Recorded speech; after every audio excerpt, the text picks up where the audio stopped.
Welcome to Alumni in Action, the show that brings 1077 The Bronx past and present together through the voices of those who've created in our studios and gone to shape the world.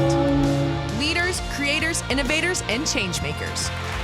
From late night studio sessions to early career moves, each episode dives into the stories that prove WRRC is just the beginning. Whether you're an alum, a student, or someone who believes in the power of community and ambition, you're in the right place. This is Alumni in Action. Hello, everyone, and welcome to another edition of Alumni in Action on 1077 The Bronc. I'm your host, Kadie DiGiuseppe. Joining me today, just like last time, is my co-host, my student assistant general manager, Dan Logis. Thanks again, Dan, for joining me on Alumni in Action. Absolutely. What an honor. I'm blushing. And joining us, I am ecstatic about this. Joining us today is none other than my great friend, Jordan Hirsh. Is on Alumni in Action. Yeah, he is. I'm so happy that Jordan is here on Alumni in Action today. To talk a little bit about Jordan, like we do at the beginning of all of our shows, I'll give you guys a brief overview in case you've never met him before. So Jordan studied sports media and was a part of the Bronc during his time at Rider. Myself, and our other co-host, Ben, hosted Bronx on Broad, which was the only Philadelphia sports talk show to appear on 1077 The Bronc during his senior year. We hosted that. And, Jordan and his amazing co-hosts, including myself, only after having this show for about approximately 2 months, were nominated for an Intercollegiate Broadcasting Systems Media Award for Best Sports Talk Show in the country. And not only that, we were nominated a whole year after that for Best Sports Interview for our interview with the Philadelphia Inquirer columnist, Mike Stielski. While also at the Bronx, Jordan served as the sports director at the end of his junior year and the summer of his senior year. As the sports director, Jordan coordinated with all of the live sports broadcasts with athletic directors. He produced The Fine Line with Joe Wiz for ESPN Radio and created weekly sports reports for the FM as well as the Retro Station, which aired during the top of the hour identification. Oh, but wait. There's actually more. Jordan was also a 2-year play-by-play broadcaster for our Division I men's basketball team and for the Lawrenceville High School Cardinals football team. Speaking of that, Jordan has stayed loyal to broadcasting and to the company he's been working for years, WBCB, based out of Levittown, right? Correct. Period. I did do my research, people. Where he broadcasts high school sports for Pennsylvania and New Jersey. Jordan also works part-time in Philadelphia at Live Casino Sportsbook. So, Jordan, thank you so much for joining us today. I'm very excited for this episode. How are you feeling, Jordan? Well, thank you for having me, guys. And I'm feeling hyped up. I'm back in the old stomping grounds. And after you gave that little monologue, I'm wondering how I even had time to do any other things in college. You were quite busy. I was around these parts many a times, I'm sure both of you guys know and both experienced. Oh, yeah. Absolutely. For sure. We want to jump in right to these questions, Jordan. So before Rider, I actually didn't even mention this in my whole spiel because there was too many things that I did mention. Before Rider, yeah, you did attend another university. What college did you attend, and what drew you to Rider after attending that? I knew because we're friends. I knew that you only went there for 2 years. So after those 2 years, after your freshman and sophomore year, what made you want to come to Rider? So at first, for my freshman and sophomore years, I attended Bucks County Community College, and that was basically just a way to get some gen eds out of the way, get some the core classes like the math, science, history, English, all the stuff that you've got to take, and get that just into the rearview mirror. And then when I came to Rider, be able to really focus on sports media. And honestly, that's really one of the big things that drew me to Rider University was the fact that they had an up-and-coming sports media program, and the fact that you had the opportunity to get, you could do all of these things, like working here at the radio station, being able to hop right on air without having to do any sort of, audition, or without having to have any kind of,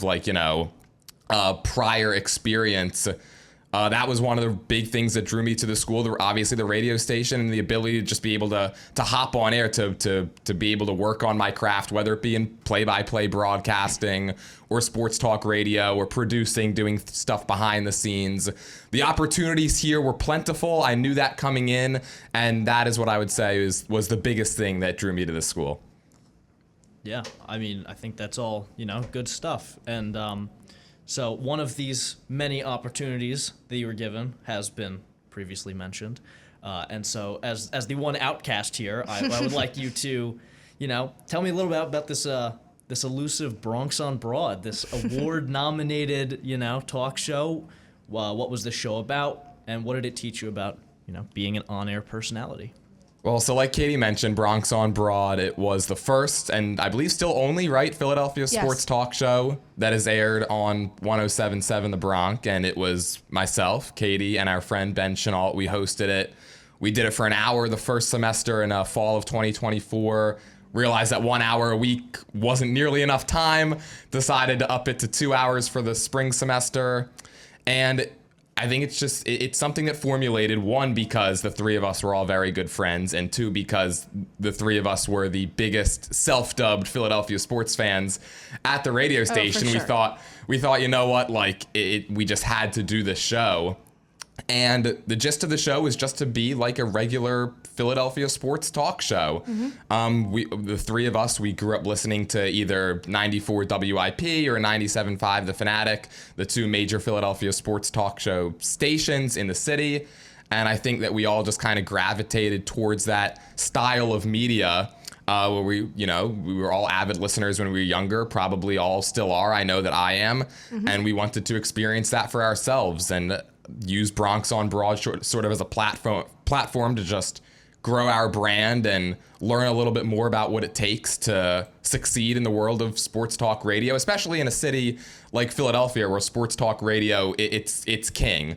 A lot of, big Philadelphia sports fans, that's where they go to get their news. And we wanted to be the people that delivered the news and also to deliver our own opinionated angles.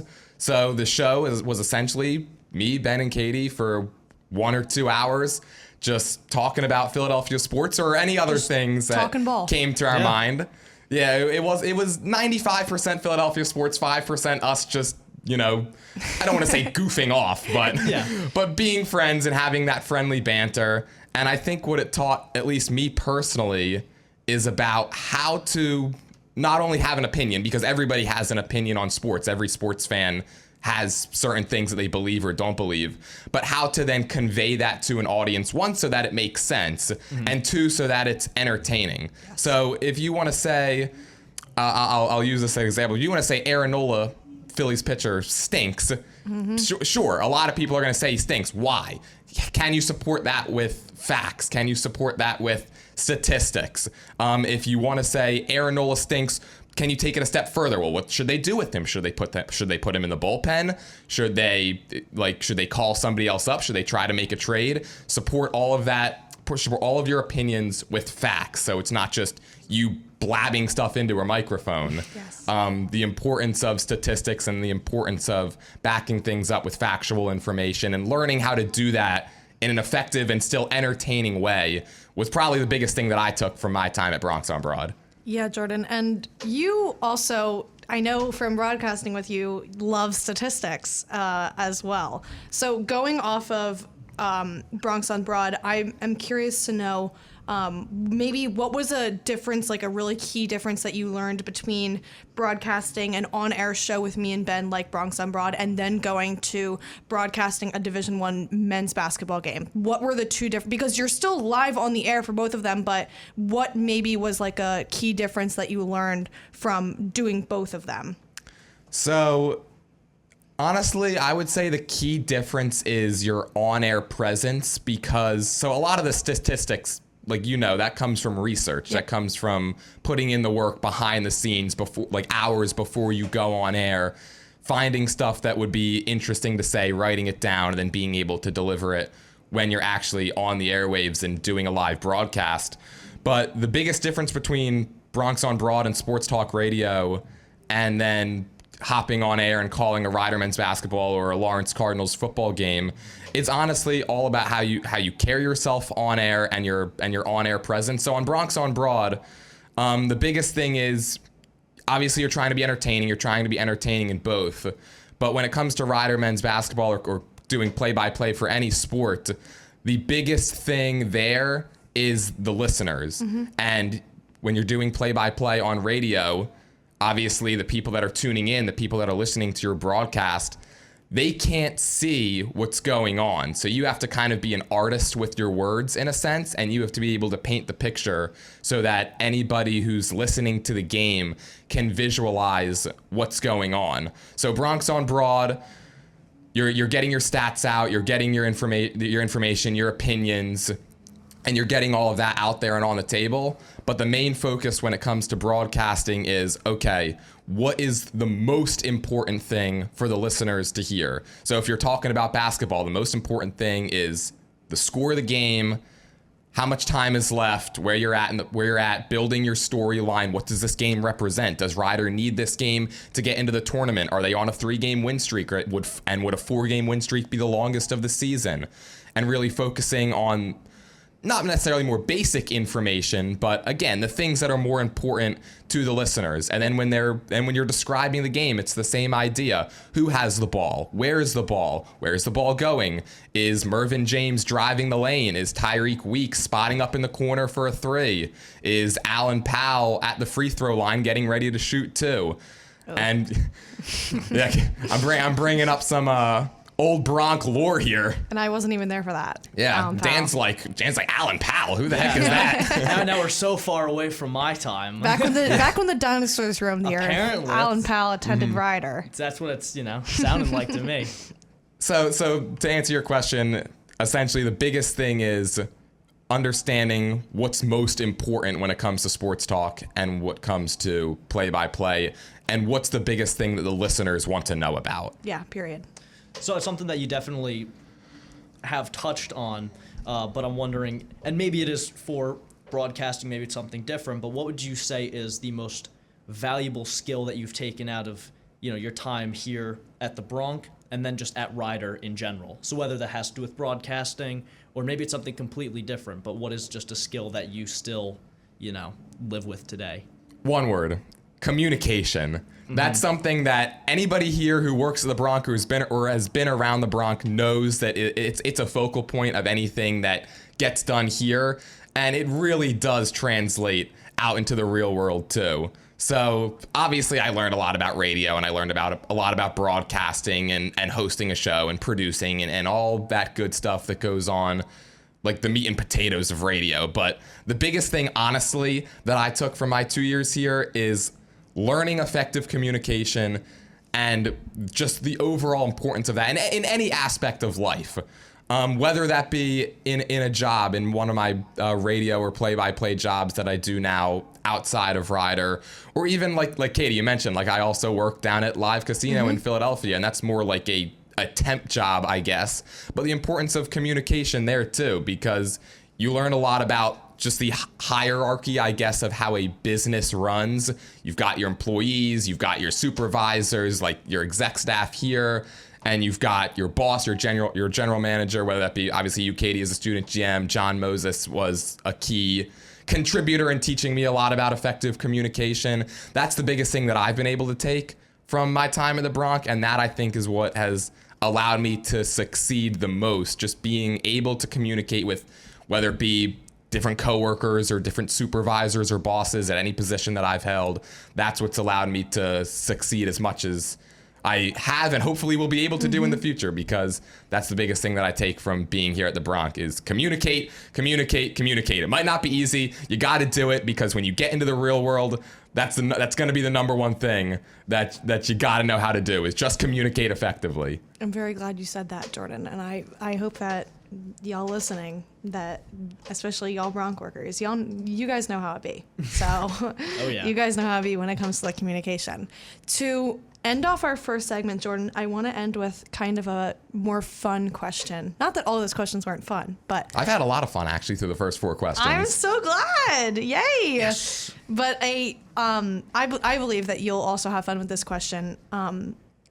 What during both Lawrence and Rider basketball, what was one of your, actually give one of both. You might give maybe a couple for Rider basketball, but what was one of your favorite games to broadcast during your time with the Bronc? So I'll do one for each. I Okay. think that the obvious answer for Rider basketball was I got to call my first ever buzzer beater in my senior season. So in 2025, Rider was playing Siena. And Kadie, you were on the call for that game, Yes. so you remember. Rider was actually up by a pretty good amount in that one. Ended up letting a lead slip away late. They were tied, had the ball for the final shot. Flash Burton drove down. I could still picture it in my head. Oh, yeah. Drove down the right side of the lane, past Brenton Coyle, who was a much taller defender for Siena. Tried to lay it up off the glass. He missed. Ball fell right into the hands of Atlantic City's own Tank Byard, a friend of the entire operation here at 107.7, the Bronc Tank Byard, and he was able to put it up and in. And as a broadcaster, especially somebody who enjoys calling basketball and college basketball as much as I do, I've just been waiting and waiting and waiting through my first year and a half calling Rider men's basketball to get that first buzzer beater. So when I was able to do that back in early February 2025, that's certainly a moment that I will never forget. Oh, but there was another one There was technically another one in the MAC tournament. against the same team. Against the same team. Yeah, Siena was really seeing demons against the Bronc that season. Tariq Ingram with 0.7 of a second left. See, I don't count that as a buzzer beater, though. No, because the buzzer didn't go off. The buzzer didn't go off. It's technically a buzzer beater, but because you didn't hear the horn, it's not as Right. cool. You know, the horn adds that much more to the... I thought that it was almost just as cool because it was in the tournament. That is true. It was a very exciting moment. It was. But the buzzer beater, at least for me, trumps all. As for Lawrence High School football, I wouldn't necessarily say it was one singular moment, but they had a running back, and I believe they still do. I believe he's going into his senior season at Lawrence this upcoming year, James Lyons, and he was just a beast. The way that the Cardinals played their brand of football, at least when I was calling their games, is they were a very run-heavy team. They probably ran the ball 85 to 90% of the time. And this kid, Lyons, was just an absolute monster. He was actually one of the better running backs in the county. He went over 1,000 yards, I believe, in his final game of the 2025 season, and that was just as a sophomore. So it's not necessarily one specific moment, but calling that entire season, watching what he did. He actually got hurt, I think, halfway through that season. He would have had a lot more yardage, but he had missed a few games. So being able to just call a moment like that, especially for a high school player, like that's what you got to think of when you're calling high school sports, right? It's probably these kids' first time and perhaps only time they're going to have their games live on the air. So to be able to deliver good calls and just, be able to tell the story of a 1,000-yard rusher throughout the entire season. That's something that I don't take lightly because I know that it was something that I'm sure if he went back and listened, he probably enjoyed. It's something that the friends, the family, anybody else who tunes in probably enjoyed as well. So just being able to call that season and being able to be the voice of that milestone is pretty cool for me at Lawrence. Yeah, for sure. I would imagine that would be quite cool and something that he'll probably listen back to and remember. Well, you all can keep listening and remembering Jordan's time here at Rider. See what I did there, guys? Kadie learned from me about the segues, by the way. Yeah, sure. Right. That's what I think, at least. Jordan did do a lot of them on Bronx on Broad, but we'll see. I'll try and keep up with as much segues as I can. But nonetheless, we will be right back here on 107.7 The Bronc to answer and ask more questions to Jordan, learn a little bit more about him. So make sure you guys stay tuned.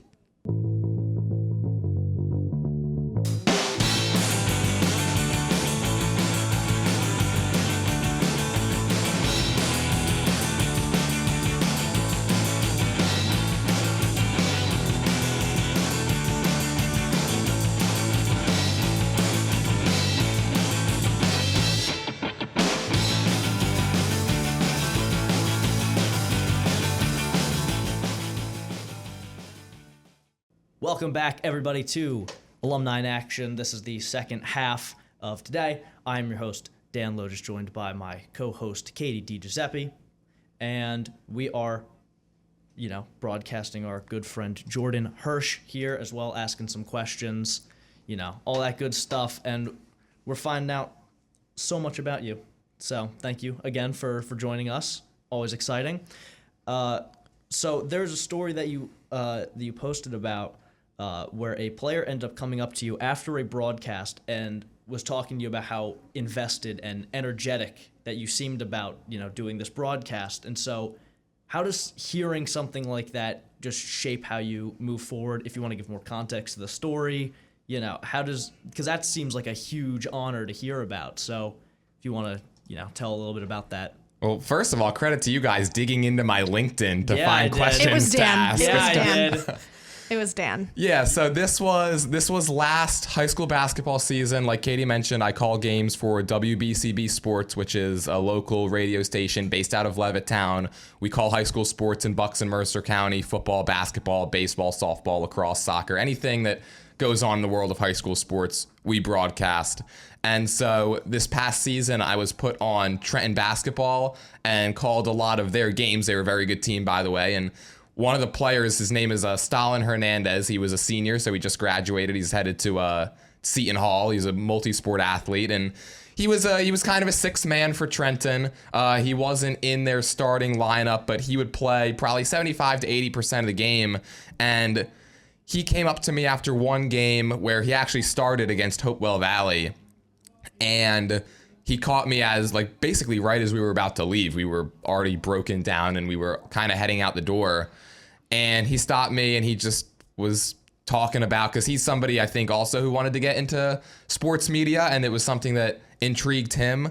So he was just talking to me about kind of the similar questions to what you guys are asking me here today, kind of what got me into broadcasting, what's some of my favorite things that I've done, kind of what does the whole show look like before you get on air, when you're on air, and all that jazz. So it was a very cool experience for me, because one, that was the first time that something like that had happened, where somebody, especially a player, I've had parents come up to me and be like, hey, you do a good job. And I'm like, I hope you're not just saying that.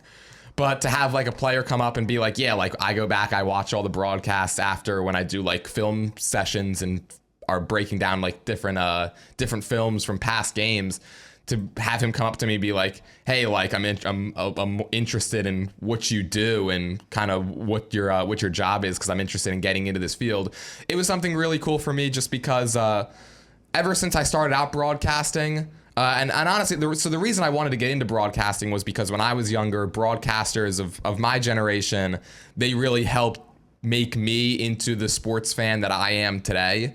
So one of my main goals whenever I broadcast a game, especially at the high school level, is I'm always thinking about who's listening, who's watching, and I want to make the game as entertaining and as exciting as it can be for them, whether that just be a regular fan of Trenton high school basketball. Maybe they're an alumni, maybe they're a student there, maybe they're a teacher, a staff member, or for a parent or a friend of one of the players, or in this case, the player themselves. So to have him come up to me after the game and ask me a little bit more about what I do as a broadcaster, it was kind of surreal, to be honest. It was something that I never expected would happen, especially at calling games at the high school level, and you're dealing with high school kids, and just didn't expect something like that to happen after a game.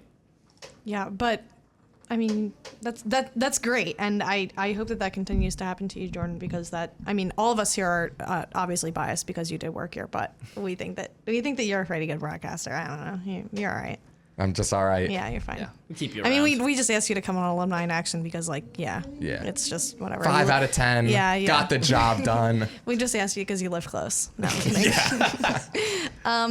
But speaking of that, and speaking of the future of radio broadcasters or television broadcasters, what have you, but sports media students and or broadcasters, if one of them were to come up to you and say, hey, can you give me some advice about what I should do in my career?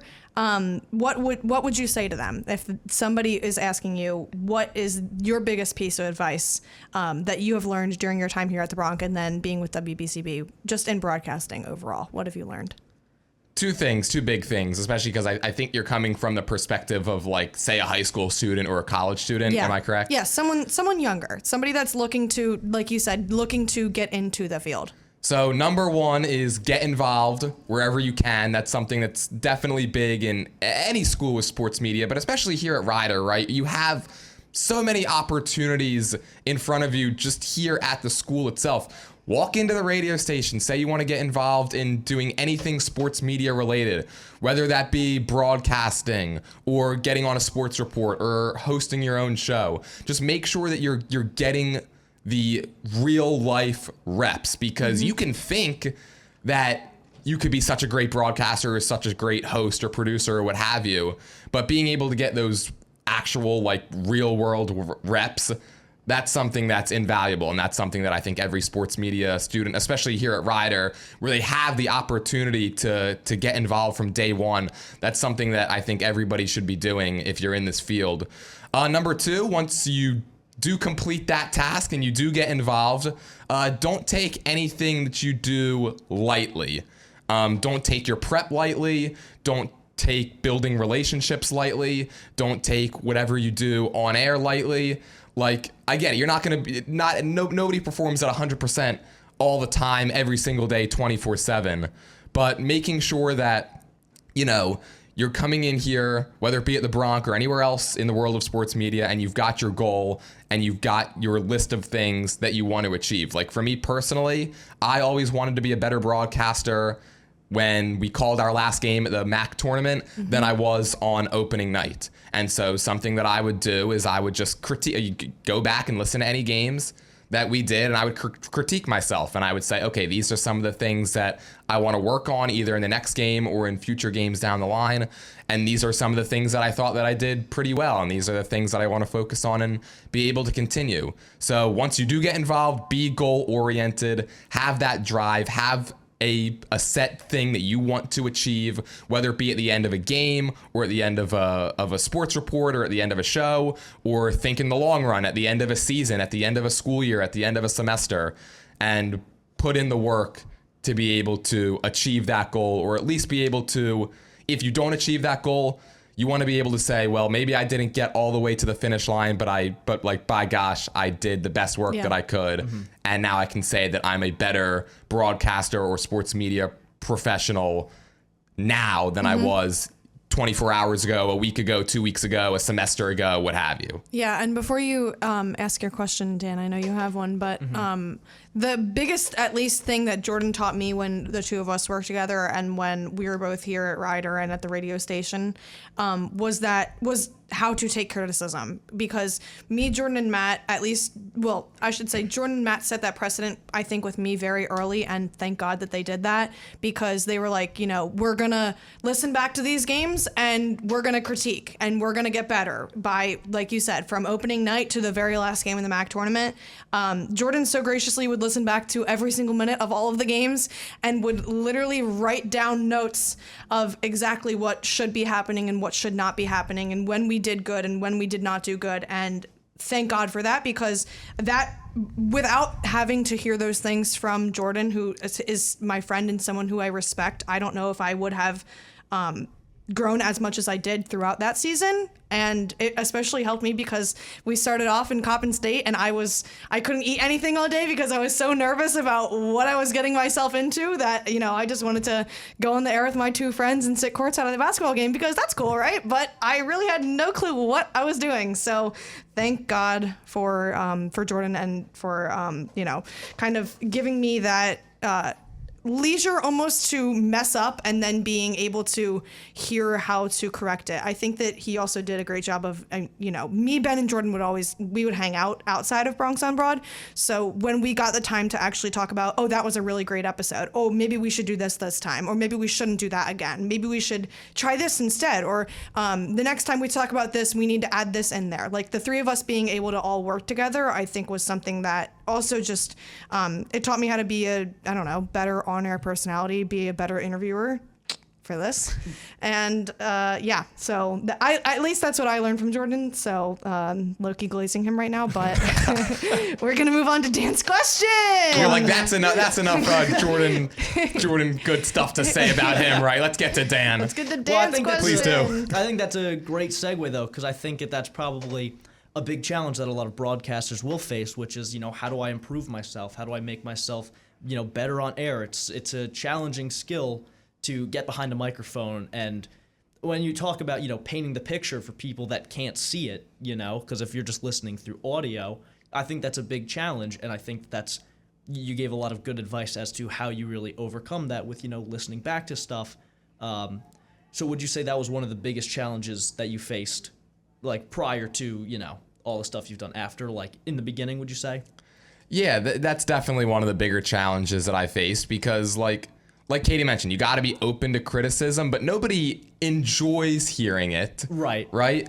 But you just got to be able to take it, and you got to understand that if you're first of all, you should be self-criticizing yourself. Like that's what I would do when I would go back and watch. But if somebody else is giving you like constructive criticism, being able to take that in stride, and especially when you're in college, when you're first starting out, like anybody currently here, anybody that was here in the past, myself included, I was here, and I think everybody else here is they're here to learn. You're here to learn. You're here to work on yourself, work on your craft to become a better whatever it is you're doing, whether it be a broadcaster or a better show host or better person at people that upload the music, do the work behind the scenes, and everything else that goes on here at the Bronc.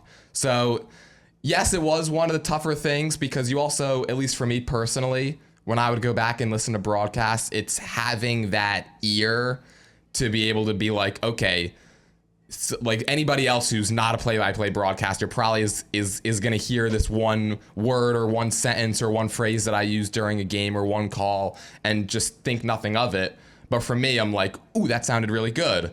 Or, ooh, that sounded really bad. Mm-hmm. And that's something that I've got to work on. So just developing, and that also for me comes from being a fan of other broadcasters for the last 22 years of my life. Mm-hmm. And modeling the way that I call games partially based off of the way that some of the people that I looked up to called games and wanting to replicate and kind of emulate some of the stuff that they do, while also obviously keeping it with my own personal touch or my own personal flair because everybody's different. But yeah, it was difficult at first. It's something that I learned to do, especially into that second season. The first 2023, 2024 for me, I was with Matt Brown, who I know you guys talked to last time, and my other color commentator, Jay Johnson. And then in 24, 25, again, being with Matt and being with Kadie, I thought I had a much better understanding for what I personally had to be looking out for, not just in myself, but in the two of them as well, so that we can make the broadcast as a whole as good as it possibly could have been come March and come tournament time. Yeah, for sure. And I don't know, maybe I'm biased. I think it was pretty good. I think it was pretty good too. Yeah, I'm glad. Okay, at least my last question for you, Jordan, that I have, Dan is going to finish us off with his last question. But we asked this question to Matt Brown, who we've mentioned earlier, and we love Matt here. Very much. As always. Who wouldn't, right? But we're curious to know your answer for it too. So our question for you is, for the students who feel the pressure after graduation. Also, when I asked Matt this question, I was kind of asking for advice for myself. For students who feel the pressure after graduation about maybe not having it all figured out, what advice would you offer those students, Jordan? The biggest thing is probably just, look, it's, for me at least personally, like post-grad life, it wasn't the easiest thing, and it's still something obviously that I'm going through. But the biggest piece of advice is just be persistent. It's going to sound cliche, but seriously, don't give up in your search of whether that be you're trying to find a job out of college or whether you're trying to be better in the job that you already hold. Because I think a lot of times in college, and like I was talking about earlier, you're so focused on learning and honing your skills and being able to leave Rider or any college that you leave and being the best version of yourself, or the best, whatever profession you're in, for my case, broadcaster, producer, what have you, being the best version of that you could possibly be. And you have to understand that, yes, obviously when you're in college, that should be your main focal point, but you shouldn't stop once you leave. As for me in broadcasting, like, I'm nowhere near where I hopefully will eventually be, and certainly want to be in 5, 10, 15 years from now. And so you take the skills that you learned in college and in your 4 years, or for my case, 2 years here at Rider, and you just got to be able to continue to build on that. And being persistent just goes hand in hand with that as well. Because like I said, hopefully everybody listening and watching this show is lucky enough to get their dream job right out of college. If you're like 99.9% of us, that's probably not going to happen. You're going to have to continue to work hard, and you're going to have to continue to learn, and you're going to have to continue to grow for years and years and years until you hopefully get to that point. So continue to be a sponge, continue to learn, and be persistent in whatever it is you're doing, whether that be getting a job or whether that be in the job you already have. The persistence of getting better and just continuing to grow, even though you're out of college and the focus isn't on learning and school and all that, that's still something that you got to focus on once you graduate, and when you're 22, when you're 25, when you're 35, when you're 45, and so on and so forth. Period. Yeah. Well, I think to wrap it up with our question that we always ask to wrap up Alumni in Action, I'm pretty sure that's how we ended it. I think this is how Owen always ended it. Hopefully, yes. Otherwise, I'm totally lying and I'm totally making it up. Our question is, what is your favorite color? Mine is green. My favorite color is orange. Good answer. What? You didn't know that? No. Orange is despicable. So that's not the question. Yeah, but now apparently we've started a debate here. I feel like we're back on Bronx on Broad. So we're going to have to reel it back in. This debate can happen after, but... Orange is not despicable. It is. What does being a Bronc alum mean to you now? To me, it means... That's a tough question. You said before you were going to come in with the hard-hitting questions. No, yeah, this is a loaded question. You guys both certainly delivered. Yep. What does being an alumni of the Bronc mean to me? Yep. To me, I guess it embodies just the work, if that makes any sense, that I put in here, and kind of goes hand in hand with what I just said, answering Katie's last question. It means an understanding that I put in the work when I was here, that I was the best version of myself, grew into a better version of myself when I was here at the radio station, and now have the opportunity to use all of the skills like communication that I talked about, like how I feel I've become a better broadcaster or a better sports talk host or a better show producer, and now have the ability to go out into the real world and use all of those skills in that kind of setting. If that makes any sense, I hope that it does. That would be my answer. It's just, having the ability to translate everything that I learned when I was here and being able to go out in the real world and use all of those skills. Yeah. I mean, I think that's a great answer. I think it's a perfect answer. You kept it nice, short, and sweet, which is sometimes the piece of advice that gets out to people and hits them harder. So yeah. I'm so happy that we did this episode. This was great. Doing two of my closest friends for my first two episodes. I'm a little biased of Alumni in Action. Has been very, very fun. So we would like to thank Jordan again for making the very long 20-minute drive over to 107.7 The Bronx Studios and joining us. Thank you, Jordan. How did you like Alumni in Action? I've been here. Well, I was here for 2 years. This was the best experience I've ever had here. Okay. Nice. Okay. That's why I like and that's totally not just me saying that because I'm on air and in the studio with the general manager and assistant general manager. Good answer. Yeah, that's what I like to Please hear. like me still. That's the PR answer from Jordan. Thank you, everybody, for listening to another edition of Alumni in Action. Alumni in Action airs on 107.7 The Bronc every Sunday at 8 a.m. Every first of the month will be our new editions, so make sure you guys stay tuned for all of our new editions, and make sure you stay tuned for the biggest hits and best variety here on 107.7 The Bronc. And that brings us to the end of another episode of Alumni in Action. If there's one thing we've learned today, it's that the 107.7 The Bronc experience doesn't end at graduation. A huge thank you to our guests for sharing their journey, and to you, our listener, for being a part of the 107.7 The Bronc community, wherever you are in the world.